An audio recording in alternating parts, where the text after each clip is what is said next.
You either go up with your people or you go down with your people.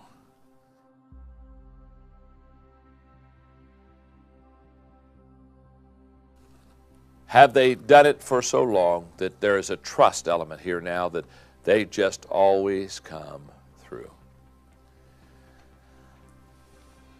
I'm getting ready for a big assignment, and so yesterday I sat down with my assistant, Linda Eggers, and I kind of shared with her what I needed her to do. In fact, she's doing it right now in her office because it's a large assignment for a group of business people that I'm going to meet with for the next 2 days. Last night, I don't know, probably 9:30, she's over at my home office, and we're going through it one more time, and she says, John, I not only have done what you've shown me, and she gives it to me, but then she said, I realized what you wanted to have accomplished with it, so she said, I did it this way.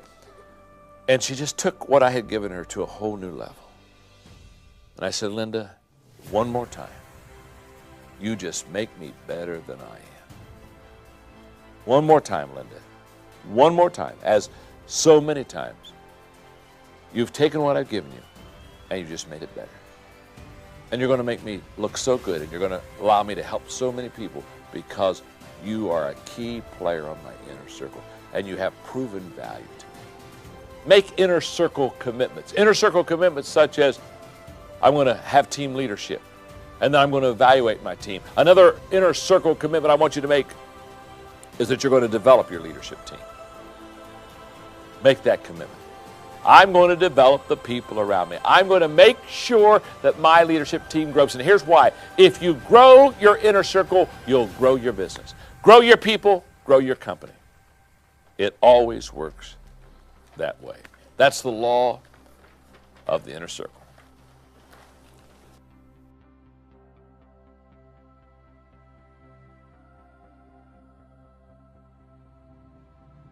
The people's capacity to achieve is determined by their leaders' willingness and ability to empower. Let me illustrate. Every year, I spend time with my nonprofit organization, Equip, traveling internationally. And as I travel to many countries, I teach thousands upon thousands of leaders.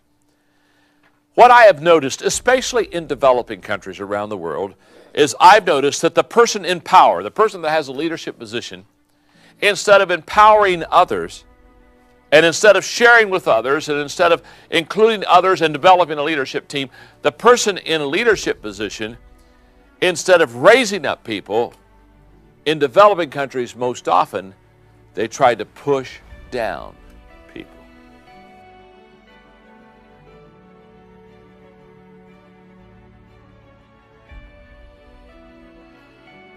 Here's what I want you to understand as a leader. You either go up with your people or you go down with your people. And this idea of somehow, I'm going to protect my position, I'm going to push people down. What we don't realize is it eventually is our downfall also.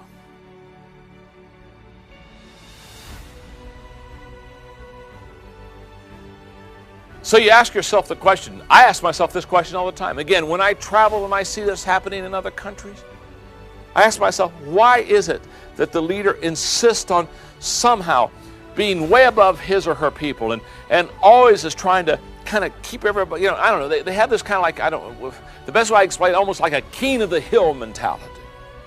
And I got to be on top.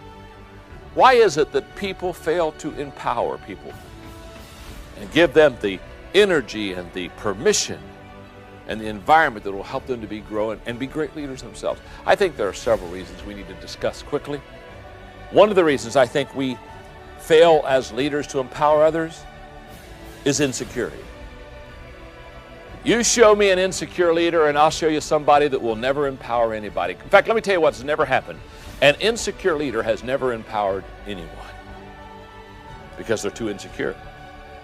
They're afraid that somebody else will get their job. What happens if I give somebody a little bit of empowerment and they do a better job than me? Whoa! And that insecurity constantly causes leaders to keep pushing people down. Let me just say this, and then I'll move on real quickly, because I'll start to show my bias, and I don't want to do that. One of the worst days of your life is to be in any organization where you have to follow an insecure leader. Trust me. It's like walking handcuffed through a landmine. It's only a matter of time till they'll blow you and them up together. Insecurity. Insecure leaders do not empower other people. Another reason I think we fail to empower others is a desire for job security. I do know people who, I don't think they're insecure, they just want to keep their job. They're saying, well, I don't know if I want to train and empower somebody, they may take my job away from me. Now, what I've always taught, especially in my inner circle, who I've taught all to be leaders, I've always told them it's their job to work themselves out of a job. My thing is equip and train people to take your job. And let me tell you something. If you equip somebody to take your job and you train them, here's the way this works. If you work your way out of a job, I'll give you another one. I've had key inner circle members that have had 7 or 8 positions in a period of maybe 13, 14 years with me. I mean, they've gone from this one to another because they train and empower, and then they've done that, so they don't need to run that, so they go over and run another area. I have a wonderful friend of mine who's been with me for over 20 years, Dan Ryland. Little of that man, I bet you he has worked himself out of at least a dozen jobs in 20 plus years of being with me. And what I say to my staff is, you work yourself out of a job, I'll give you another one. In fact, here's the way it works with me. If you can't work yourself out of a job,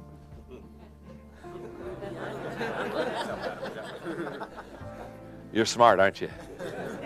I'll take the one away from you. You'll lose the job if you can't train someone else to do the job. But I think sometimes we just don't want anybody else to take our job. Another reason I think we fail to empower people is a bad experience.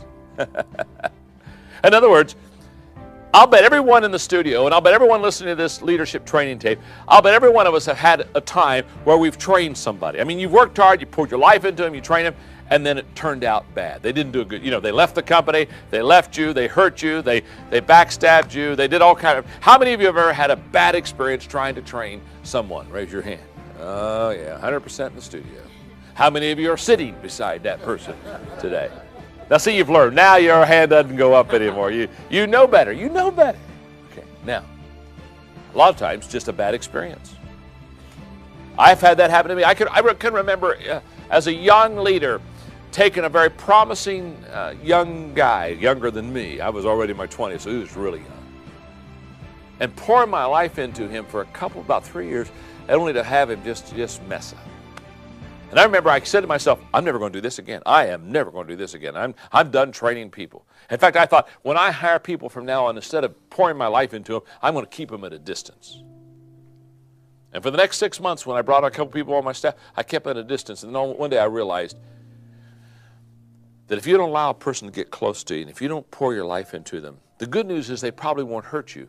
But the bad news is they'll never help you. They'll never be able to come alongside of you and truly alliance and partner with you.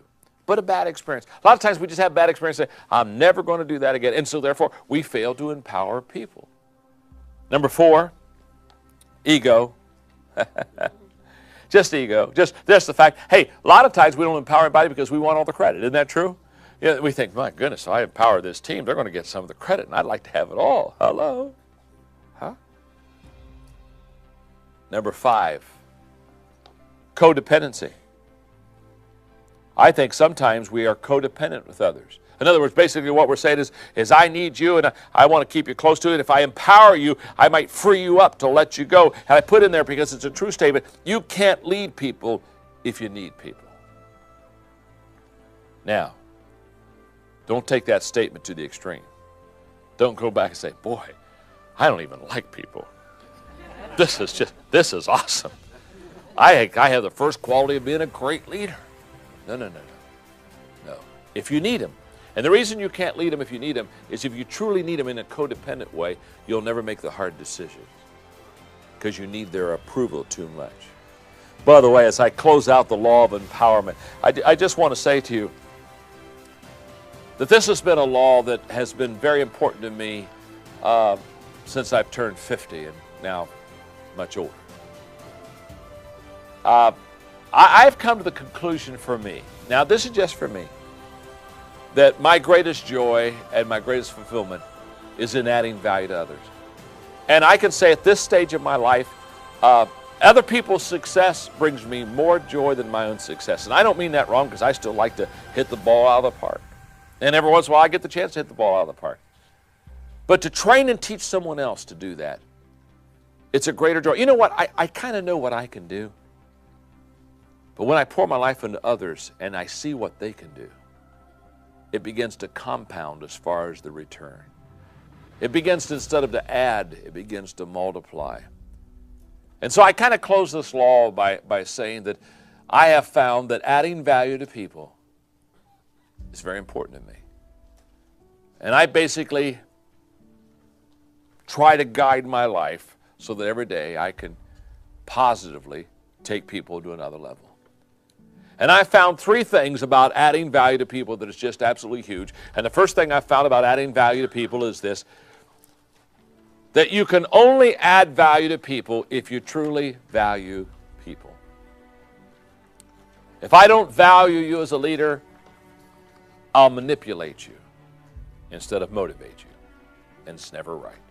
So the only way that I can ever add value to you is truly value you. And secondly, I only can add value to people when I know and relate to what they value. I've got to know and relate to what they value, because I can't add value to them if I'm on a different page. I've got to know what their interests are and what their goals and mission and passion is. Those are important. So I can only add value to you if I know and relate to what you value. And thirdly, I can only add value to you and to others when I make myself more valuable. In other words, I've got to keep growing. Because if I don't keep growing, I cannot pass on to you what I'm learning, because you cannot give what you do not have. So how do I stretch you? By stretching myself first. How do I add value to you? By adding value to myself first. How do I grow you? By growing myself first. By making myself more valuable, then I can add value to you. And that's what the law of empowerment is all about. Taking people to a higher level than they would have ever gone on their own. But because you willed it and gave permission to it, you empower them.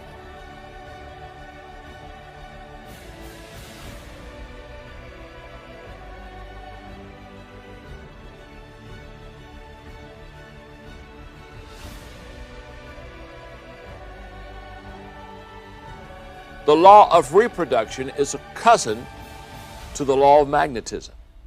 Remember, the law of magnetism says who you are is who you attract. Now we're saying in the law of reproduction, it takes a leader to raise up a leader. Now, the law of magnetism is kind of like the front end. The law of magnetism says, here's how you draw potential leaders to you.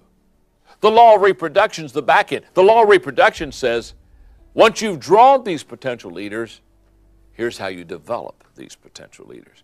We're going to begin talking now, and as you go through the laws of leadership with me, one of the things you're going to realize is that as we get closer to the end of the laws, we get more into reproducing ourselves. The first laws deal with how do I develop myself and how do I become the person I should be, those kind of things. And then we begin to shift from me as a leader to how effective I am as a leader to reproduce other people within my life. Here's what I know. We teach what we know. We reproduce what we are. It takes a leader to know a leader. What I've observed is that leaders can pick out potential leaders better than non-leaders. Are you with me? Because they have an understanding of what it's like to be a leader. So it takes a leader to know a leader. Secondly, it takes a leader to show a leader.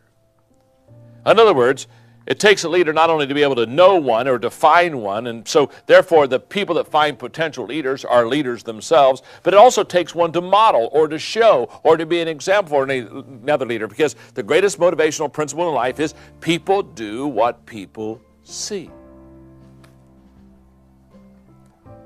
So if you're a leader, guess what? You can teach leadership to others. That's why it's impossible for non-leaders to raise up leaders. It's impossible for non-leaders to train leaders. A lot of times I'm asked the question that why is not leadership taught more in the educational, academic, college type of setting? And the reason I say that is because there aren't a lot of leaders there. And if you can teach a leadership course, but if you're not a leader, you can't reproduce leaders. It takes one to know one. It takes one to show one. And finally, it takes one to grow one. How do you grow potential leaders? By being one yourself. People do what people see. So in this law, I want to talk to you about reproducing leaders. I did a survey about 2 years ago that was very important. I was doing leadership conferences, and I asked leaders all over the country, I asked them this question. I said, what's the number one influence on your leadership life? In other words, if you could go back and say, I am a leader because, and fill out the blank, what would you say? 5% of the people that said, I am a leader because, said, I am a leader because of a crisis. In other words, something happened that somebody needed to lead, and they happened to be there, and because they had leadership intuitiveness, leadership leanings within them, they rose up, took the challenge, led, saw that they could lead, and pretty soon kind of became the leader of the pack. So about 5% said they became a leader because of a crisis. 10% said they became a leader because they had what they called natural leadership gifts. They had the leadership leanings that I'm talking about. Now here's what's interesting. 85% of the people that I talked to in the conference and did the survey with on how and why did you become a leader said, I became a leader because another leader put me under their wing and mentored me. In other words, they came into contact with another leader, which goes back to the law of reproduction, and the law of reproduction says it's an absolute fact that it takes a leader to reproduce a leader, it takes a leader to know a leader, it takes a leader to grow a leader, it takes a leader to show a leader, it takes all those things. Leaders beget leaders. Now, here's the question. If leaders beget leaders, then why is it that I have come to the conclusion that only about 5% of the leaders reproduce other leaders? Because I've watched this happen. I've seen leaders who never reproduce other leaders. What most leaders do is they just have followers. They lead and people follow. Why is it that so few leaders empower other leaders, reproduce other leaders, develop other leaders, raise people up higher than themselves? Well, there are several reasons. Number one is they're insecure. Again, insecurity keeps us from empowering people. Number two, they spend too much time with followers. They just spend way too much time with them. And a lot of times they spend time with them because, let me just stop here for a moment. You know what followers do versus lead? If you lead followers, they'll stroke your ego all the time. They'll tell you how good you are, and you'll believe that foolishness. You know what I mean? And they'll say, oh my, I couldn't make it without you, and oh, you believe all that, you know. And followers just stroke your ego all day. Leaders won't do that. Leaders are restless. They're saying, you know, you're doing a good job leading, but can we hurry it up a little bit more? And could we take on a bigger challenge? And when are we going to? I mean, leaders following leaders, their main goal isn't to thrill you.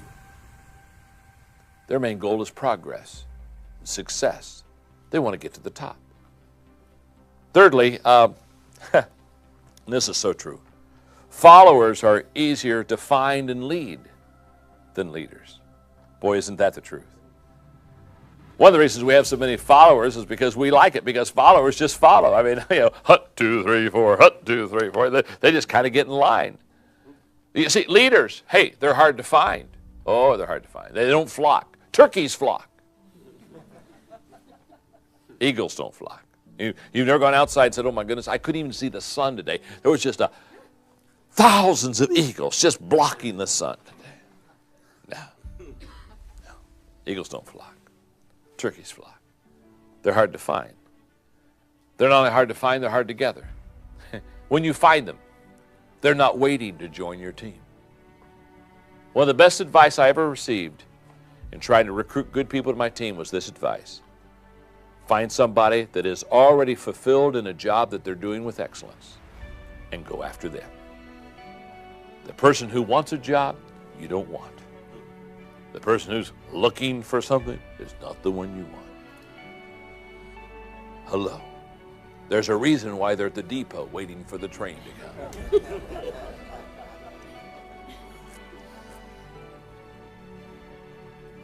Being available is not a qualification. So they're hard to find. When I say they're hard together, because when you ask a leader to join your team, they don't just say, "Oh, thank God, I've been waiting for a team to join." No, they ask questions. They say, "Where are you going? How long are you going to be there? What's it cost? Can I drive?" They're hard to find, they're hard together, and they're hard to keep because they're restless. But if you're not going somewhere, as soon as the train slows down, they're off. It's very important in being able to reproduce leaders, by the way, that you be able to find potential leaders, because your greatest odds of reproducing a leader is to finding a potential leader. Think about it for a moment. If you got two people in your organization, one's a potential leader, they've got some potential leadership gifts, and the other person has no leadership gifts. Wow, you want to spend your time with the person that has potential leadership gifts. So you have to know how to see them. You got to know how to find them. You see, when I go to the airport, there are two kinds of people that pick me up. If they don't know who I am and they have never seen me before, there are two kinds of people who pick me up at the airport. The first kind of person, they just take a piece of paper and they put my name on top of it. And they stand somewhere where you deplane. They're standing over there on the other side of the hallway, and they got my name in the air. And they're just hoping I see their name. And they just got, they're talking to their buddy. They got their name in the air. The other day I was in the airport. Somebody said they had a name in the air. I didn't see my name in the air. I passed them, went right on to the hotel without them. They panicked, called me an hour later. "Oh, you're here. Oh, thank God you're here." See, if all you do is stick a leader's name in the air and hope, you miss a lot of leaders.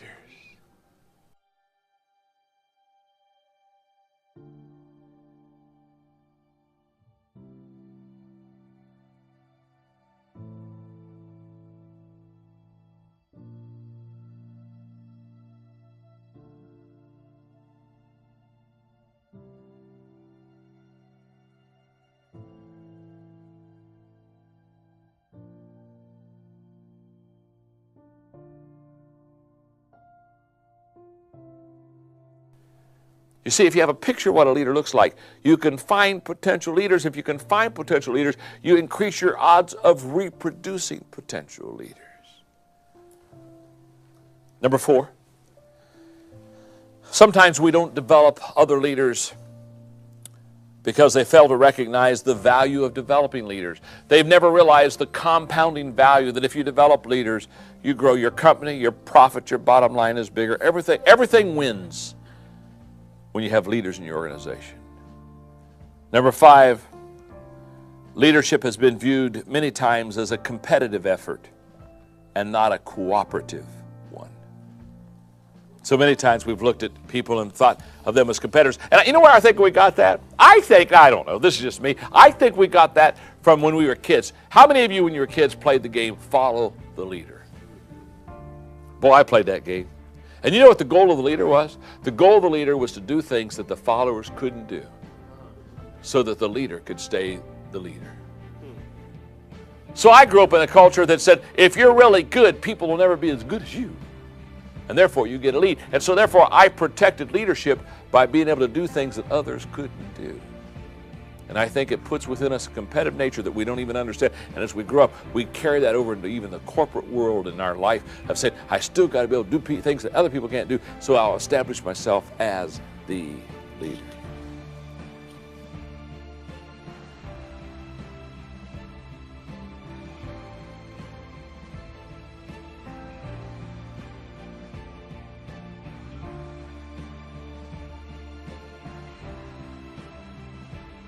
When I hold leadership conferences many times,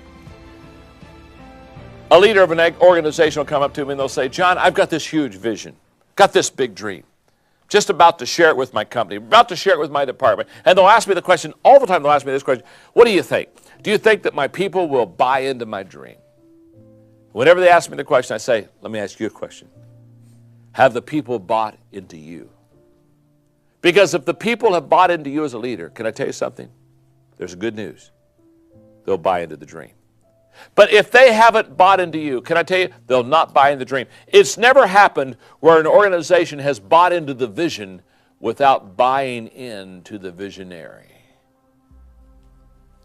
So the first thing that you sell is not your dream. The first thing you sell is not the vision you have. The first thing you sell is yourself.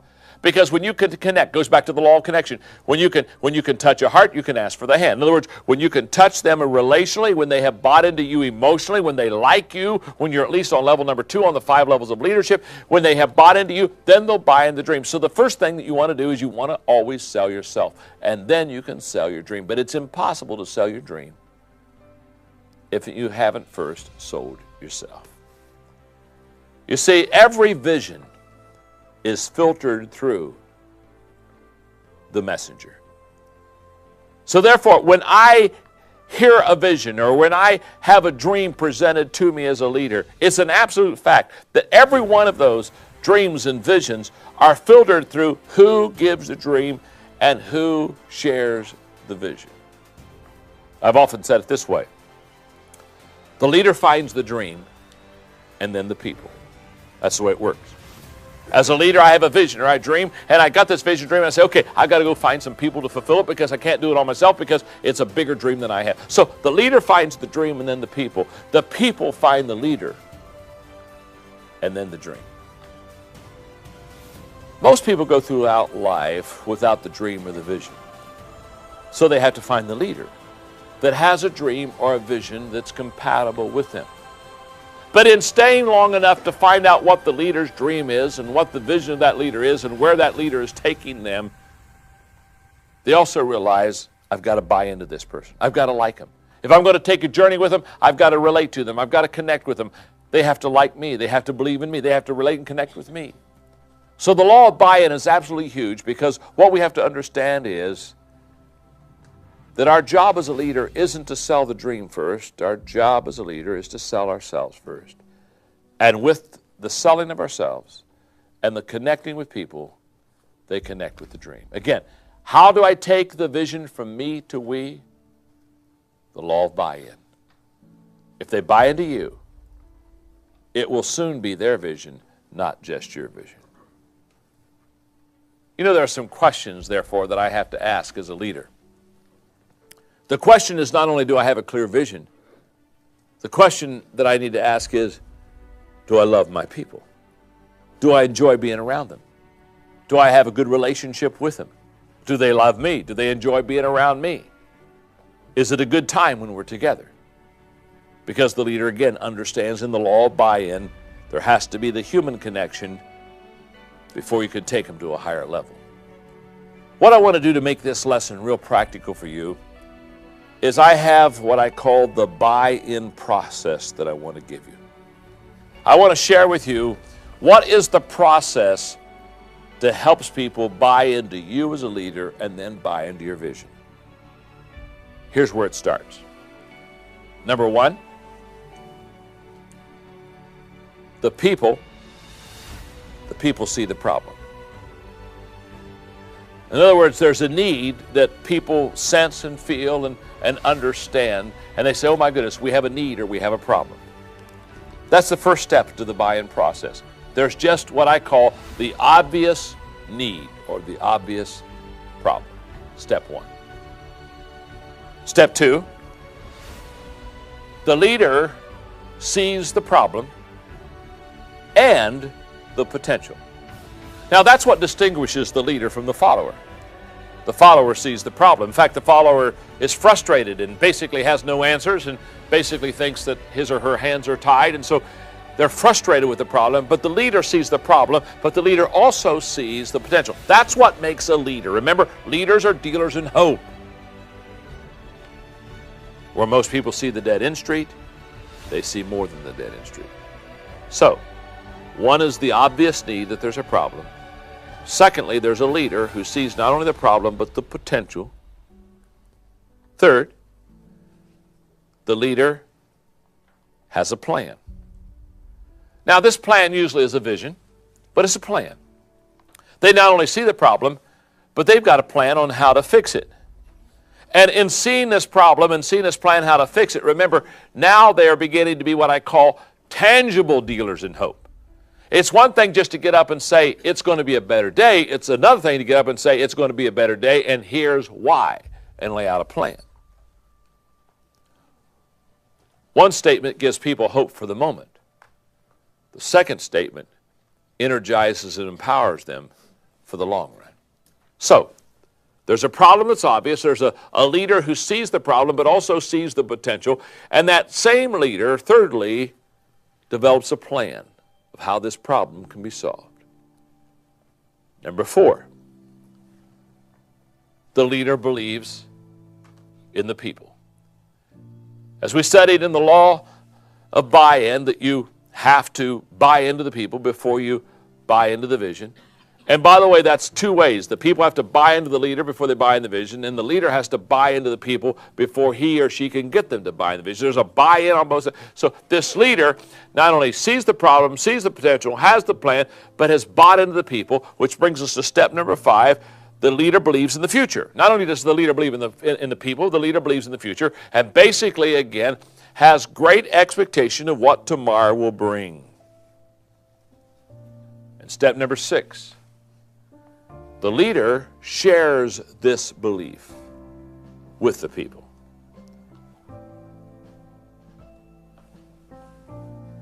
In other words, the leader gathers people around and says, let me tell you what I think can happen. Here's the plan. Here's what I believe is going to happen. Which brings us to step number 7. The people believe in the leader's belief. I've seen this happen time and time again. The people believe in the leader's belief.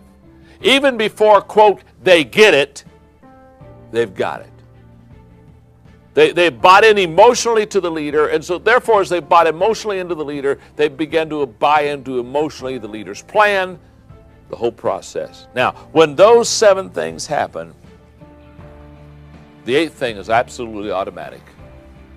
The people buy in to the leader. They just buy into the leader. Now, sometimes this gets to the law of respect, because the law of buy-in is a cousin to the law of respect. They're similar laws. They're different. One is based on emotional understanding and relationships. That's the law of buy-in. The law of respect is based on credibility and the ability to produce. So they're different, but they're cousins. Now, here's what I know. I can remember I was a leader of an organization several years ago, of which I followed an excellent leader who had been in that position for 27 years. You talk about taking time before people gave you respect or buy-in. For the first year and a half, all I heard was how good the last leader was. And you know what? He was that good. Instead of being jealous or instead of trying to pull him in, I bought into his leadership and talked about how good of a leader he was and how valuable he was to the organization, but I just kept doing my job with excellence. And what I found was this. Almost 2 years later, I began to sense the law of buy-in. Now, nobody got up one day and said, oh, by the way, John, law number 14, the law of the buy-in. There was no such law back then. I hadn't written the book.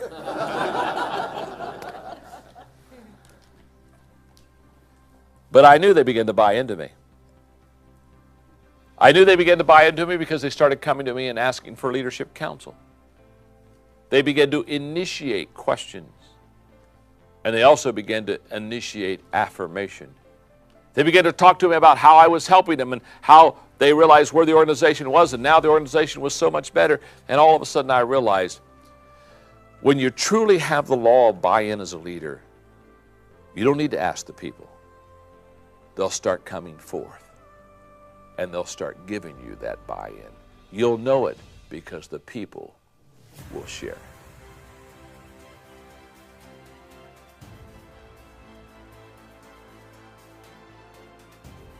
In other words, leaders have the ability to bring victory to the people. In your notes, I have this statement: victorious leaders find the alternative to winning unacceptable.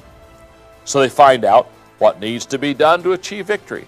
and then they go after it with everything at their disposal.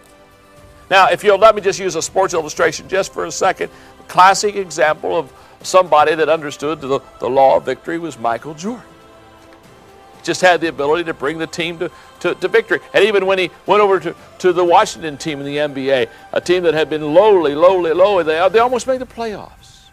Why? Because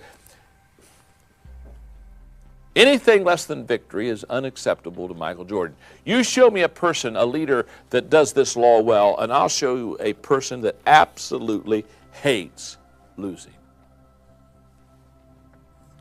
As I've looked at the great leaders in history, they all excelled in this law.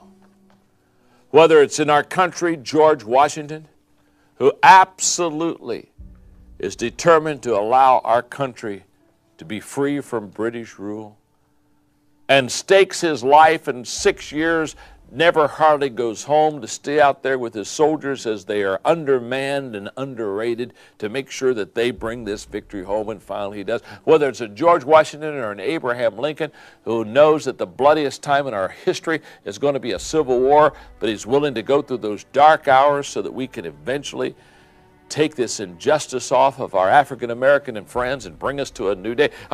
All of the great leaders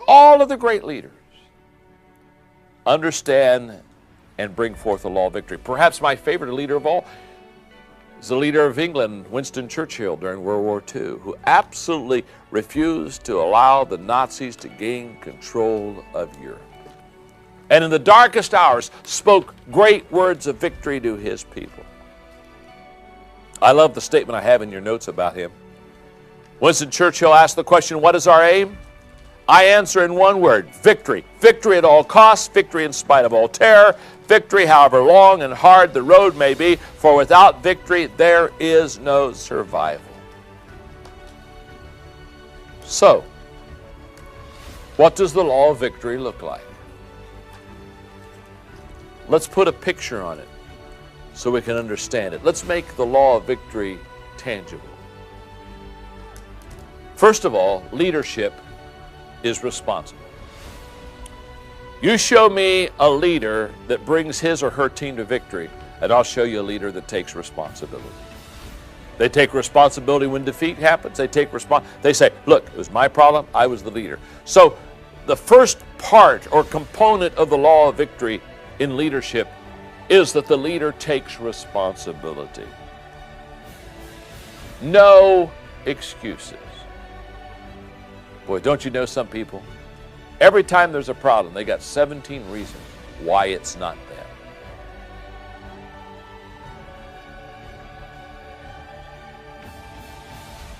The second thing the law of victory looks like is losing is unacceptable. Losing is just not acceptable. Thirdly, passion is unquenchable. You show me a person in the law of victory, and I'll show you a person that is passionate about winning. Creativity is essential. Why? Because you're going to have to constantly be creative to work yourself out of messes to bring victory. Victory is not an escalator to the top. Quitting is unthinkable.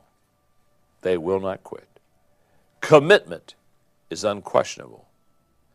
And because of those preceding things, victory is inevitable. That's just a fact.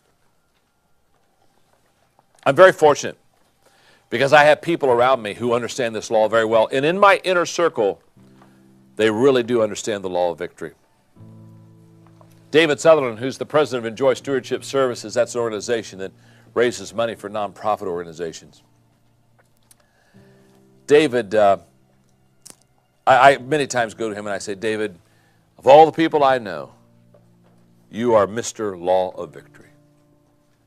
You don't allow my team to lose. You don't allow my company to lose. You're going to make it happen. And I knew he was the Law of Victory when I brought him into my organization. It was very, very small.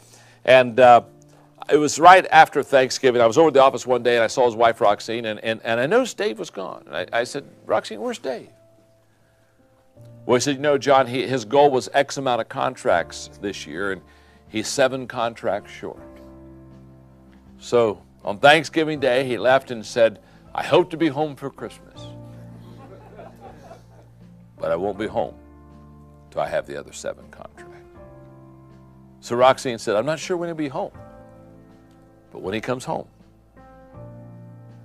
he'll have the contracts. He came home 2 days before Christmas. All 7 of them signed. You see, Dave's a leader that isn't going to allow the team to lose. He just is not going to allow the team to lose. Kevin Small, who's the president of Enjoy, we got ready to put together a major leadership simulcast all over America with some of the major players such as Jack Welch and Rudy Giuliani and that whole process. And I can remember the day that Kevin came to us and said, I want to do this simulcast. And my brother and I looked at him and said, well, it's going to take a lot of money and we're going to have to probably have a cash flow issue. And the only way we're going to let you do that is if you go out. And we threw out, we said, you're just going to have to get leaders like Jack Welch or Rudy Giuliani for us to do this simulcast because you're just going to have to make it so great that everybody's going to want to watch it. He disappeared. And I went to his assistant. I said, where's Kevin? She said, he went after Jack Welch and Rudy Giuliani. He said he would be back when he had him. 8 days later, he came back with signed contracts. Jack Welch, Rudy Giuliani, and an all-star team of linemen. You see, Kevin understands. He understands the law of victory. It's just a very simple law. It's a law that basically says, if you're a leader, you realize your responsibility isn't to get across the line first. Your responsibility is to take everybody that's on your team across the line. You see, the law of victory is not an individual award. The law of victory is not an individual trophy. It basically says because you got across the line and helped everybody else get across the line, you took everybody on your team to a higher level.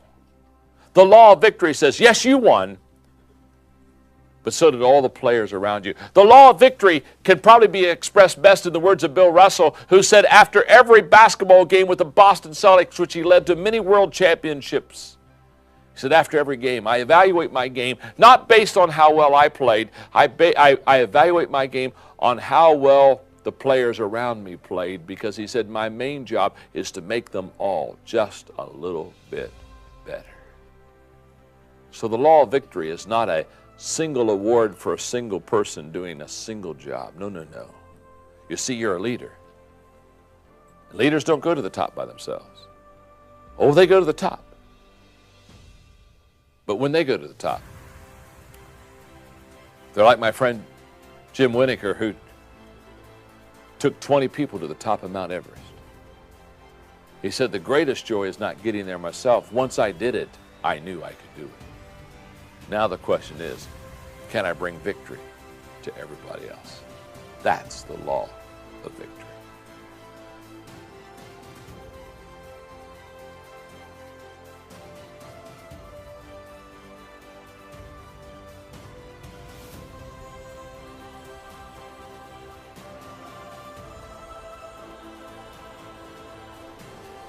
You can solve problems so much easier than if you don't have momentum.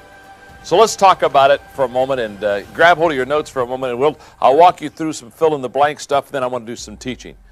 First of all, many times the only difference between winning and losing is momentum. Let's understand what momentum will do for you. Just as the law of intuition gets a leader started quicker so that that leader can win the race, the law of momentum sustains the victory longer.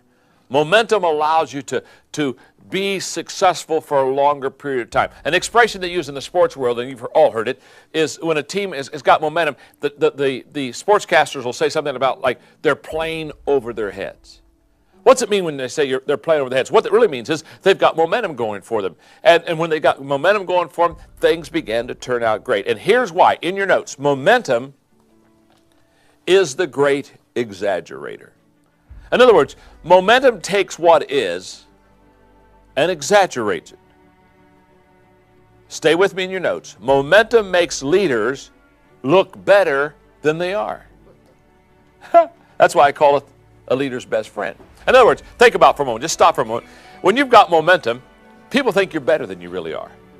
And isn't it fun to be a leader and have your people think you're really better than you really are? You know, and they're just saying, oh my goodness, what a leader. And you realize that you're not quite that good. Now, you don't want to stop the momentum and tell people that. But it's a great exaggeration. It makes the leader look better than he or she is. And momentum makes followers perform better than they are. It allows followers to perform more than that. So what you always want to do is you always want to have momentum, because momentum is the leader's best friend. Now let me just do the reverse for this for a moment. When you have no momentum, or you have negative momentum, remember Paul Harvey is the one who said, you can tell you're on the road to success. It's uphill all the way. So every once in a while I run to people and say, you know what? This is just great. It just seems like everything's coming automatically. Well, that means they're going downhill. And it's only a matter of time. Now, let me tell you something. When you lack momentum, just as positive momentum exaggerates things in a positive way, negative momentum exaggerates things in a negative way. So, no momentum makes leaders look worse than they are, and no momentum makes followers perform worse than they are. In other words, momentum is the great exaggerator. If you've got it, you look better than you really are. If you don't have it, you look worse than you really are. Now, what I want you to understand about momentum is this. With momentum, it takes less energy to solve problems.